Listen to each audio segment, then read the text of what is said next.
كتاب أنزلناه إليك مبارك ليدبروا آياته وليتذكر أولو الألباب.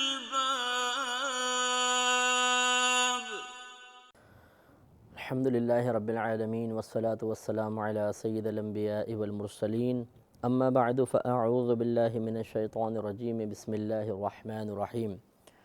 سورہ نساء کی تقریباً 135 آیات کی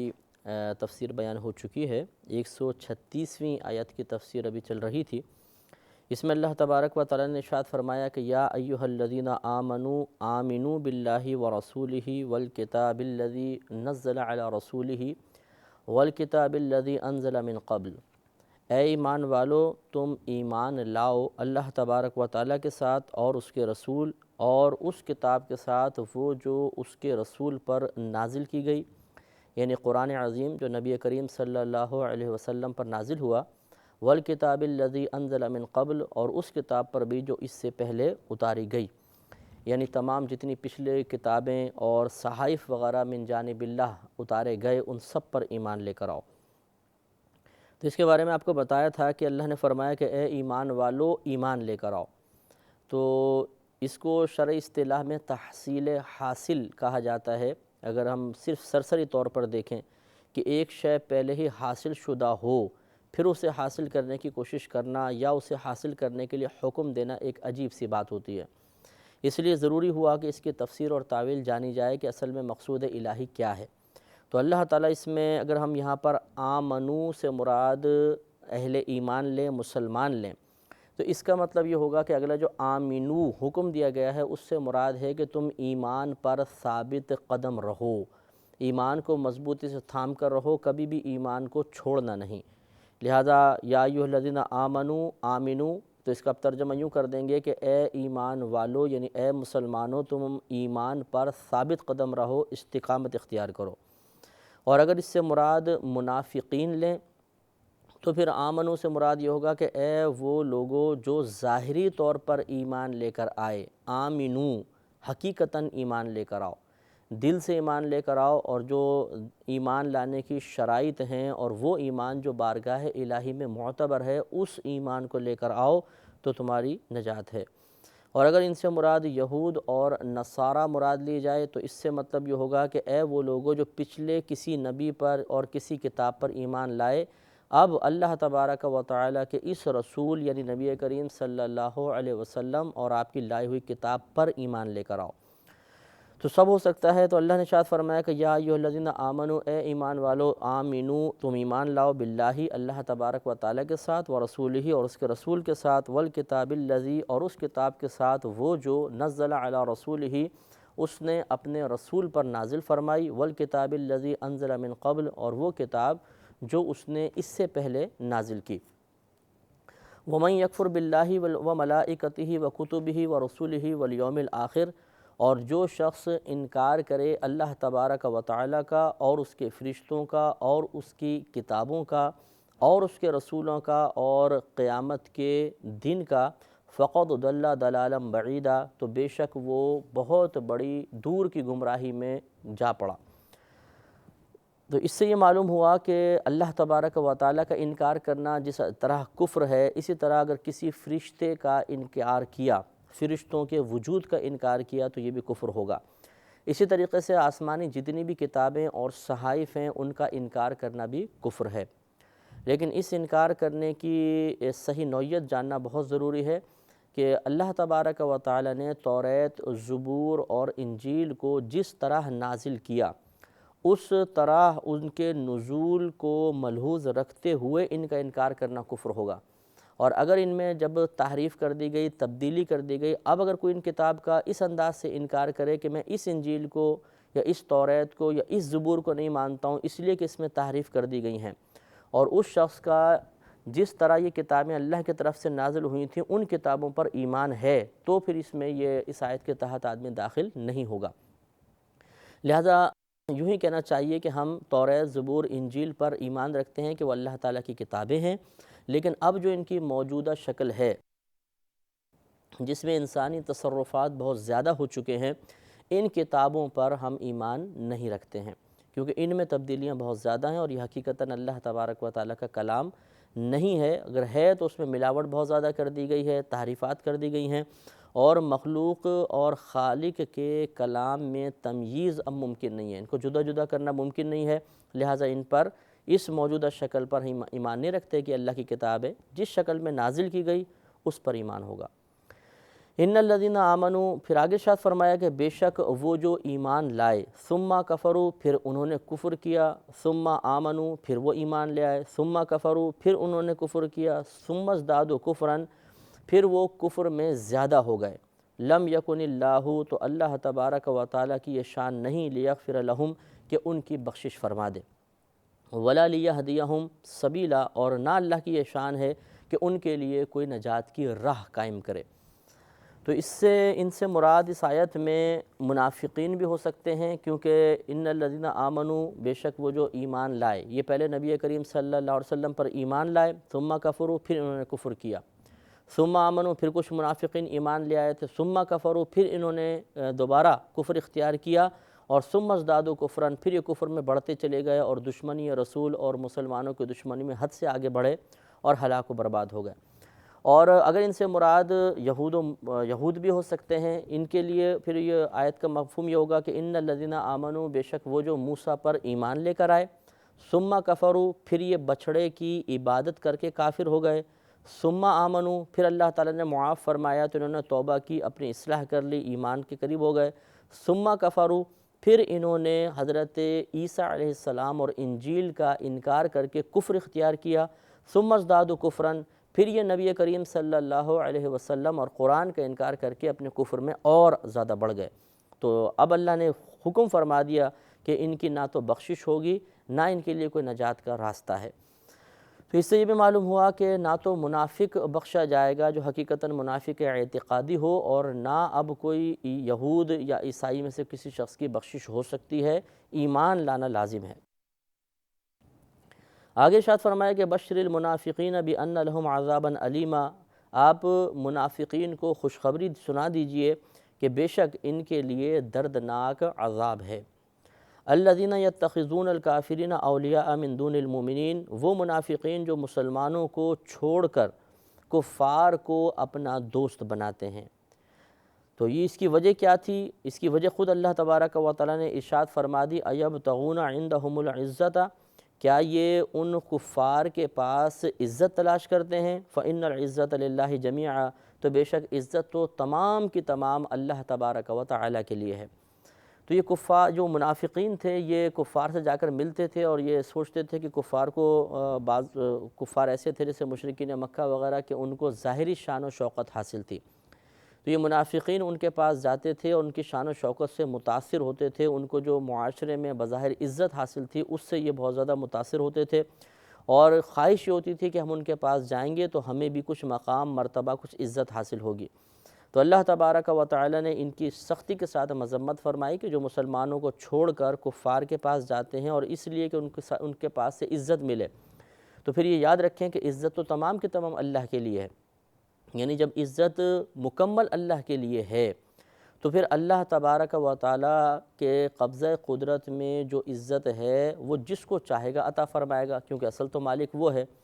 تو اگر تم مسلمانوں کو چھوڑ کے کفار کے پاس جاؤ گے تو عزت تو اللہ کے پاس ہے، وہ اگر چاہے تو تمہیں عزت نہ دے، وہاں سے روک لے، اور جب عزت اللہ تعالیٰ روک لے گا تو تم اس مقام پہ پہنچنے کے باوجود ذلیل و خوار رہو گے، اور مسلمانوں کی دشمنی کی وجہ سے نہ وہاں سے کچھ پا سکو گے، نہ یہاں سے تمہیں کچھ حاصل ہوگا، تو ہلاک اور برباد ہو جاؤ گے۔ لیکن اس آیت سے یہ ضرور یاد رکھیے کہ اللہ نے جو ارشاد فرمایا فَإِنَّ الْعِزَّةَ لِلَّهِ جَمِيعًا، کہ تمام کی تمام عزت اللہ کے لیے ہے، اس سے معاذ اللہ کسی اور کی عزت یا تعظیم کی نفی کرنا مقصود نہیں ہے، بلکہ اپنی قدرت اور اپنی عظمت کا اظہار مقصود ہے۔ لہذا خدا نخواستہ کوئی اس آیت کو بنیاد بنا کر یوں وسوسہ ذہن میں نہ لے کر آئے کہ عزت تو تمام اللہ کے لیے ہے، تو اس کا مطلب ہے کہ رسولوں کی تعظیم نہیں کرنی چاہیے، کعبۃ اللہ کی تعظیم مت کریں، اساتذہ کی تعظیم، اسی طرح ماں باپ کی تعظیم نہیں کرنی چاہیے، نہیں۔ ان چیزوں کی تعظیم کا انکار مقصود نہیں ہے، کیونکہ آگے آیات خود آئیں گی کہ اللہ تبارک و تعالیٰ نے اپنے شاعر کی تعظیم کرنے کا حکم دیا ہے اور ان کی توہین کرنے سے منع فرمایا، بلکہ یہاں پہ مقصود یہ ہے کہ یہ بتانا مقصد ہے کہ حقیقتاً اگر عزت دیکھی جائے تو وہ تمام کی تمام اللہ کے پاس ہے اور اللہ کے لیے ہے، اور جب اس کے لیے ہے تو پھر اس کی مرضی ہے کہ وہ جس کو چاہے عزت عطا فرمائے۔ لہٰذا مقامات مقدسہ ہوں، ماں باپ ہوں، اساتذہ وغیرہ ہوں، اسی طریقے سے جو اور معظم دینی علماء فقہا وغیرہ ہوتے ہیں، ان سب کی عزت کرنا یہ اللہ تعالیٰ کی عزت کے منافی نہیں، اس کی تعظیم کے منافی نہیں، نہ ان کی عزت کرنے سے کوئی معاذ اللہ کی عزت میں کمی ہوگی، نہ ان کی تعظیم کرنے سے کوئی معاذ اللہ شرک کا شائبہ پیدا ہوگا۔ ہاں، کسی کی تعظیم میں اس حد تک مبالغہ کرنا کہ وہ حدود شریعت کو پھلانگ جائے، اس کو کوئی بھی پسند نہیں کرتا، نہ اس کی شریعت نے اجازت دی ہے۔ جیسے کہ مثلا سجدے کا معاملہ ہے کہ پہلی شریعتوں میں سجدہ تعظیمی جائز تھا۔ حضرت معاذ بن جبل رضی اللہ تعالیٰ عنہ جب یمن گئے تو نبی کریم صلی اللہ علیہ وسلم کے پاس حاضری کا دوبارہ شرف حاصل ہوا تو آپ نے سجدہ کرنا چاہا، تو نبی کریم صلی اللہ علیہ وسلم نے فرمایا کہ اے معاذ یہ کیا ہے؟ عرض کیا رسول اللہ صلی اللہ علیہ وسلم، میں ان عجمی میں گیا تو وہ اپنے بڑوں کی اسی طرح تعظیم کرتے ہیں، تو نبی کریم صلی اللہ علیہ وسلم نے ارشاد فرمایا لیکن اللہ نے مجھے اس سے منع فرمایا ہے، اگر میں سجدہ کسی کے لیے مخلوق کے لیے جائز قرار دیتا تو بیویوں کو حکم دیتا کہ وہ اپنے شوہروں کو سجدہ کریں۔ لہٰذا نبی کریم صلی اللہ علیہ وسلم نے چونکہ صراحتاً اس کی نفی فرما دی، اس سے معلوم ہوا کہ پچھلی شریعتوں میں سجدہ تعظیمی جائز تھا، اب ہماری شریعت میں سجدہ جائز نہیں ہے۔ لہٰذا کوئی پیر صاحب ہوں، کتنے ہی معظم کیوں نہ ہوں، کوئی فقیہ ہوں، کوئی عالم ہوں، کوئی مفتی ہوں، اسی طرح مزارات وغیرہ ان پر جا کر خدا نخواستہ سجدہ اگر کوئی کرے گا تو وہ سجدہ اگر تعظیم کی نیت سے کر رہا ہے تو یہ حرام اور گناہ کبیرہ ہے، ایسا نہیں کرنا چاہیے۔ اور اگر معاذ اللہ کسی کو بھی معبود سمجھ کر کوئی سجدہ کرے گا، عبادت کے لائق سمجھ کر سجدہ کرے گا تو یہ سجدہ کفر اور شرک ہوتا ہے۔ تو آج اگر کوئی سجدہ کسی مخلوق کو کرے گا بھی تو حسن ظن تو یہی ہے کہ وہ معبود سمجھ کر تو نہیں کرے گا، لیکن سجدہ تعظیمی کا احتمال ہے۔ لہٰذا یہ اچھی طرح ہمیں یاد رکھنا چاہیے کہ عزت اگر ہم کسی کی کریں تو حدود شریعت میں رہ کر ہی کرنی ہوگی، دائرہ شریعت پھلانگ کر اگر ہم کریں گے تو یہ غلط ہو جائے گا۔ اسی لیے فقہا نے یہ ارشاد فرمایا کہ سلام کرتے ہوئے حد رکوع تک جھک جانا یہ بھی منع ہے، یعنی سلام اس طرح اتنا جھک کے سلام کرنا کسی کے سامنے کہ بالکل ایسا لگے جیسے رکوع میں چلے گئے ہیں، اتنا جھک کر کرنا یہ شریعت نے منع کیا ہے، اس سے بھی ہمیں بچنا چاہیے۔ لہٰذا اللہ تعالیٰ کے پاس تمام عزت ہے، اب وہ یہ عزت جس کو دینا چاہے، جس کو مرتبہ عطا فرمانا چاہے، جس کو مقام دینا چاہے، اس میں شرعاً کوئی حرج نہیں ہوتا، یعنی اس کی عزت کرنے میں، اس کی تعظیم کرنے میں شرعاً کوئی حرج نہیں ہوتا۔ آگے ارشاد فرمایا وَقَدْ نَزَّلَ عَلَيْكُمْ فِي الْكِتَابِ، اور بے شک اللہ تبارک و تعالیٰ نے تم پر کتاب میں نازل فرمایا، ان اذا سمعتم آیات اللہ، کہ جب تم سنو اللہ تبارک و تعالیٰ کی آیات کو، یکفر بہا، کہ ان کا انکار کیا جاتا ہے، ویستہزأ بہا، اور ان کا مذاق اڑایا جاتا ہے، فلا تقعدوا معہم، تو ان لوگوں کے ساتھ ہرگز نہ بیٹھو جو یہ مذاق وغیرہ اڑا رہے ہیں، حتی یخوضوا فی حدیث غیری، یہاں تک کہ وہ اس کے علاوہ کسی اور بات میں مشغول ہو جائیں۔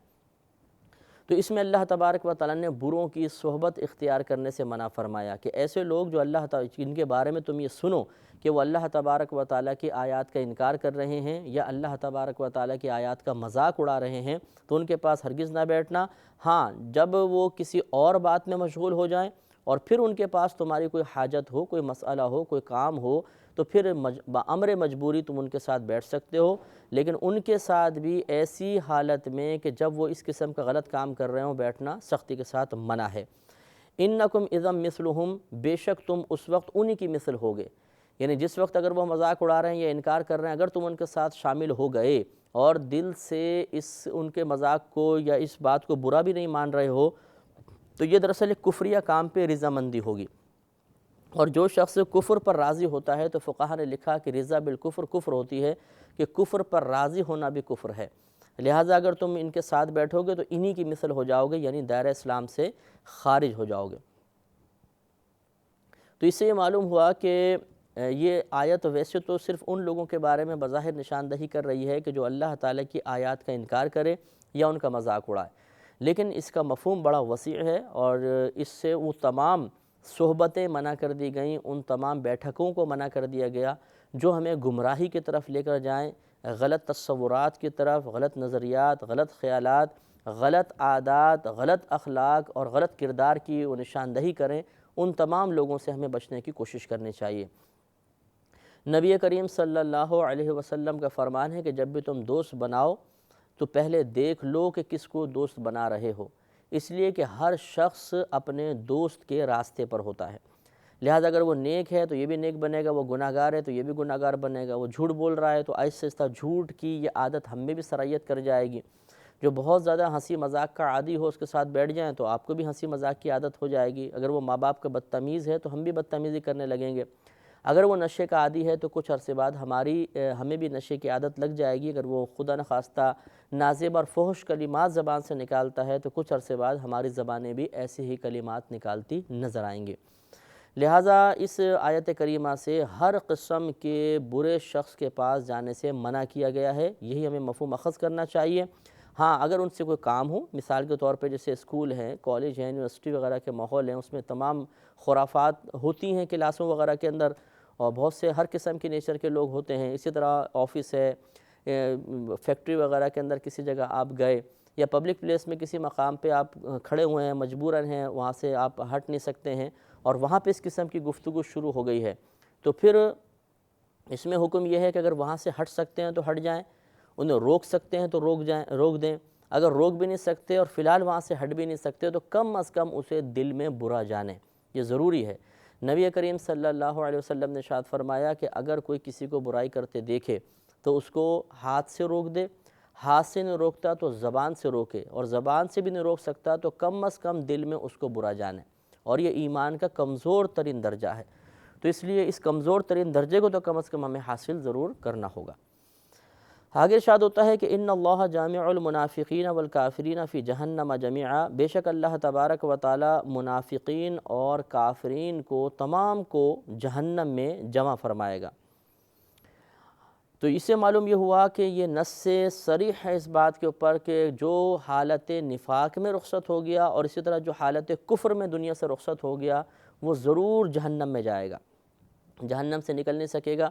تو اس لیے کوئی اگر یہود ہیں، نصارہ ہیں، آتش پرست ہیں، بت پرست ہیں، یہ سب کافر ہوتے ہیں۔ اگر یہ اللہ تبارک و تعالیٰ اس کے رسول کریم صلی اللہ علیہ وسلم پر اور ان کی بتائی ہوئی تعلیمات پر کما حقہ ایمان لے کر نہیں آتے تو یہ ضرور جہنم میں جائیں گے۔ اور منافقین کے بارے میں اللہ نے ارشاد فرمایا کہ الذین یتربصون بکم، وہ جو تمہاری حالت کو ملاحظہ کرتے رہتے ہیں، فإن کان لکم فتح من اللہ، پس اگر تمہارے لیے اللہ تبارک و تعالیٰ کی طرف سے فتح و نصرت ہو جائے، قالوا تو وہ کہتے ہیں الم نکم معکم، کیا ہم تمہارے ساتھ نہیں تھے، وإن کان للکافرین نصیب، اور اگر کافروں کے لیے فتح میں سے حصہ ہو، قالوا تو وہ کہتے ہیں الم نستحوذ علیکم، کیا ہمیں تم پر قابو نہیں تھا۔ یعنی منافقین کفار کے اوپر ایک طرح سے احسان جتاتے ہیں یا ہمدردی کا اظہار کرتے ہیں یا ان کی وہ عنایتیں حاصل کرنے کی کوشش کرتے ہیں جو انعامات ان کے پاس ہیں، کہ دیکھو اگر ہم مسلمانوں کے ساتھ ملتے تو تم ہمارا غلبہ زیادہ ہو جاتا، ہم زیادہ تعداد میں ہو جاتے، تم پہ غالب ہو جاتے، تو ہمیں تم پر قابو حاصل تھا، ہم کر سکتے تھے۔ وَنَمْنَعَكُمْ مِنَ الْمُؤْمِنِينَ، اور ہم نے کیا تمہیں مومنین سے نہیں بچایا کہ ہم پیچھے ہٹ گئے، ہم نے مسلمانوں کا ساتھ نہیں دیا تو مسلمان کمزور پڑ گئے اور تمہیں غلبہ حاصل ہو گیا، تو گویا کہ اس طرح احسان جتا کر ان سے انعام کی تمنا۔ فَاللَّهُ يَحْكُمُ بَيْنَكُمْ يَوْمَ الْقِيَامَةِ، تو اللہ تبارک و تعالیٰ ان کے درمیان برود قیامت فیصلہ فرمائے گا۔ وَلَن يَجْعَلَ اللَّهُ لِلْكَافِرِينَ عَلَى الْمُؤْمِنِينَ سَبِيلًا، اور اللہ تبارک و تعالیٰ کافروں کے لیے مسلمانوں کے خلاف ہرگز کوئی راستہ، کوئی راہ نہیں دے گا، کوئی راستہ نہیں رکھے گا۔ اس سے معلوم یہ ہوا کہ مسلمان کے خلاف کافر کو اللہ تبارک و تعالیٰ کبھی بھی غلبہ عطا نہیں فرمائے گا۔ احکامات وغیرہ کے معاملے میں مثال کے طور پر کافر مسلمان کے خلاف اگر گواہی دے تو شرعاً یہ گواہی معتبر نہیں ہے۔ اسی آیت سے ثابت ہے کہ اللہ تعالیٰ مسلمانوں کے خلاف کفار کو کوئی راہ نہیں دے گا۔ اسی طریقے سے اگر کوئی مسلمان انتقال کرتا ہے اور اس کے ورثاء میں کوئی شخص کافر ہو گیا تو کافر کو کوئی وراثت وغیرہ نہیں دی جائے گی۔ ان المنافقین یخادعون اللہ، بے شک منافقین اللہ تبارک و تعالیٰ کو دھوکہ دینا چاہتے ہیں۔ اس طرح کے ظاہری طور پہ کلمہ پڑھا، مسلمانوں کے درمیان بظاہر عزت حاصل کر لی، تو سمجھتے ہیں کہ شاید اللہ بھی دھوکے میں مبتلا ہو گیا معاذ اللہ، کہ ہماری گرفت نہیں فرما رہا اور مسلمانوں کو اور خصوصاً نبی کریم صلی اللہ علیہ وسلم کو ہم پر مطلع نہیں کر رہا۔ تو اس کا مطلب یہ ہوا کہ ہم نے اپنے ظاہری حرکات سے معاذ اللہ کو بھی دھوکہ دے دیا۔ تو یہ ان کا گمان تھا، بے شک منافقین دھوکہ دینا چاہتے ہیں اللہ تبارک و تعالیٰ کو، وَهُوَ خَادِعُهُمْ۔ اس کا لفظی ترجمہ کریں تو یوں بنے گا کہ اور اللہ تعالیٰ انہیں دھوکہ دے رہا ہے۔ تو دھوکہ دینا چونکہ ایک بری صفت ہے، لہٰذا جو محتاط مفسرین و مترجمین ہوتے ہیں وہ اس قسم کا ترجمہ نہیں کرتے ہیں، بلکہ اب اس کا ترجمہ ہم یوں کریں گے کہ وہ اللہ تعالیٰ کو دھوکہ دینا چاہتے ہیں اور اللہ تبارک و تعالیٰ انہیں غافل کر کے، غفلت میں مبتلا کر کے ہلاک کرے گا۔ وَإِذَا قَامُوا، اور جب وہ کھڑے ہوتے ہیں إِلَى الصَّلَاةِ، نماز میں۔ یہ منافقین کی ایک صفت کا ذکر کیا، ایک ظاہری نشانی اللہ نے بتائی۔ وَإِذَا قَامُوا إِلَى الصَّلَاةِ، اور جب وہ کھڑے ہوتے ہیں نماز میں، قَامُوا كُسَالَىٰ، تو وہ کھڑے ہوتے ہیں سستی کر کے، کاہلی کے ساتھ۔ یہ منافقین کے اللہ نے ایک ظاہری نشانی بیان فرمائی، انشاءاللہ اس پر ہم اگلے پروگرام میں کلام کریں گے۔ وَآخِرُ دَعْوَانَا أَنِ الْحَمْدُ لِلَّهِ رَبِّ الْعَالَمِينَ۔